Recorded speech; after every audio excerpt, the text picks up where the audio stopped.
RC Malenture, toujours à la pointe de la technologie, ça fait partie de la loi maintenant, c'est gravé dans la Convention européenne, ça a été voté par Van der Leyen, donc c'est sûr, c'est à la pointe de la technologie. Voilà, sur ce, je vous présente juste, j'ai fait quelques essais avec le véhicule de mon fils. Donc, c'est la TT02. Alors, avec le moteur 500, je pose dans les clips, c'est un 550 21 tours, c'est pas super rapide. On va voir, j'attends un autre moteur qui coûte vraiment pas cher, on va voir. Ce que j'ai fait, c'est genre mis des cales derrière l'aileron pour que ça soit plus redressé, parce que j'ai vu que ça glisse beaucoup de l'arrière. Et j'ai eu des problèmes de récepteurs, ce que je n'ai pas bien compris. Est-ce que ça vient des interférences moteurs? Je sais pas. Je sais pas du tout à quoi c'est dû. J'ai refait l'avant parce qu'il avait deux trous ici qui correspondent à l'ancien châssis RS4 HPI Sport 3 de mon pote là. Et du coup, je lui ai repris sa carreau. Sympa, ça va être bien pour mon fils. Des nouvelles roues et tout ça, il va être content. Il va découvrir ça samedi, donc il sera content.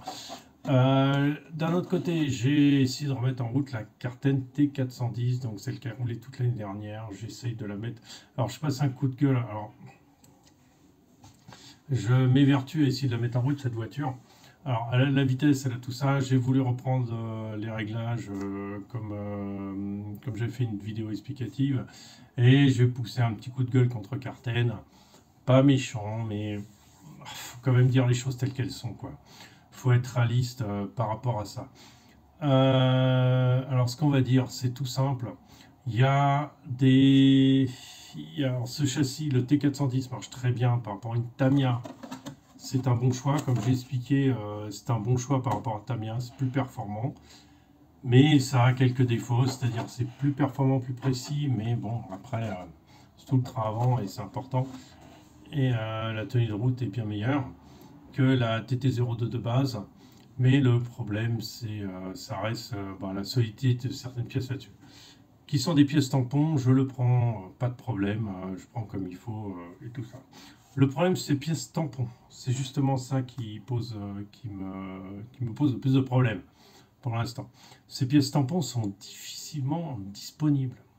Ce qui fait que c'est un peu idiot, parce qu'on ne peut pas... Du coup, c'est des pièces jetables, ou alors des pièces qu'on peut mettre, on peut mettre les pièces options. Voilà. Ben voilà, je les ai commandées. Je les ai commandées et ça fait plus d'un mois que je les attends, je n'ai toujours pas. Alors, Carten, vous avez un super châssis. Le T410R est vraiment génial, je l'aime beaucoup. Il est vraiment pas cher comme châssis, c'est vraiment très bon véhicule. Par contre, vous me cassez les pieds sur la disponibilité des pièces. C'est-à-dire que je commande en Allemagne, donc je peux aussi commander en France, mais du coup, en Allemagne ou en Belgique. Et les pièces sont pas du tout disponibles, quoi. Et les pièces, c'est toujours la même pièce qui casse, donc tout le monde se jette dessus. Et tout le monde, vous êtes victime de votre succès quelque part, ce qui est très bien d'ailleurs. Mais mettez des pièces sur le marché, s'il vous plaît, parce qu'on a besoin de vos pièces et c'est dommage d'être coincé comme ça comment on appelle ça, par juste la disponibilité. Alors, s'il faut, mais ça me casserait les pieds parce que j'ai autre chose à foutre. S'il faut, parce qu'il y a des sites ici qui proposent toute la gamme et il y a marqué Nenniskladden. Enfin, ça veut dire que c'est pas du tout en stock. Alors les mecs, ils te mettent toutes les pièces sont dispo. Alors tu mets en stock, il n'y a rien. Sur commande, il y en a quelques-unes, mais il n'y a pas grand-chose. Ça veut dire qu'eux commandent en Allemagne aussi ou commandent quelque part. Mais on se retrouve coincé parce qu'on ne trouve plus de pièces. Alors, je peux vous proposer un truc, Carten, je vous enverrai la vidéo, de toute façon, vous la verrez en français, tant pis, hein, vous avez la traduction en dessous, hein, vous vous débrouillez avec. Ou alors j'écrirai directement un mail. Je peux proposer que pour la République tchèque, comme c'est vraiment un très bon châssis, et que de faire comme X-Ray fait, ils ont un importateur sur place. Et ce serait bien que les Carten, on les voit beaucoup plus sur les compétitions pour les débutants, parce que c'est vraiment un très bon châssis et qu'il ne coûte pas une blinde comme X-Ray ou comme Serpent. Serpent est moins cher quand même, hein. Et ce serait pas mal. Ce serait pas mal de mettre ça un peu en avant Mais pour ça, il faut des pièces et ça me casse les pieds de faire ça, mais s'il faut le faire, je le ferai pour que ça bouge un peu de ce côté-là. Parce qu'ici, ça se vend beaucoup, la cartaine, on la voit beaucoup. Et, mais bon, la disponibilité de vos pièces est pitoyable, en République tchèque du moins. En France, je sais qu'il y a Vartel qui propose des pièces. Alors, je suis pas allé voir son site récemment, donc peut-être que lui a des pièces, alors bah, j'irai chez lui, mais généralement, si elles sont pas disponibles en Allemagne, elles sont pas disponibles non plus chez Vartel, quoi. C'est comme ça le problème, quoi, en Belgique. Mais bon, voilà, tout ce que. Alors, je vais remettre en route la la T410, mais je n'arrive pas à la remettre en route parce qu'il me manque des pièces et je me bats avec des idées, des trucs compliqués. Voilà, et j'ai pas le temps de faire ça.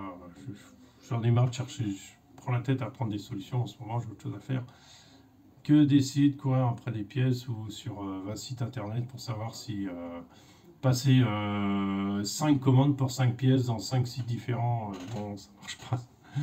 Faites un effort là-dessus, s'il vous plaît. Et puis je pense qu'au bout d'un moment, ça va démotiver vraiment les gens à acheter cette marque et ça va surtout démotiver les constructeurs à les vendre, hein, parce que les seules choses qui sont disponibles sur les sites que j'utilise d'habitude, ce sont les pneus, c'est tout, et la nouvelle cartaine. Bon, les châssis complets, bien sûr, hein, on s'entend, hein, mais la nouvelle cartaine, comment elle s'appelle front wheel drive, enfin la traction, et puis la nouvelle cartaine rallye, qui est pas mal. Je voulais juste les pneus rallye, hein. J'ai pas réussi à trouver. Bon, bah tant pis, hein, c'est pas grave.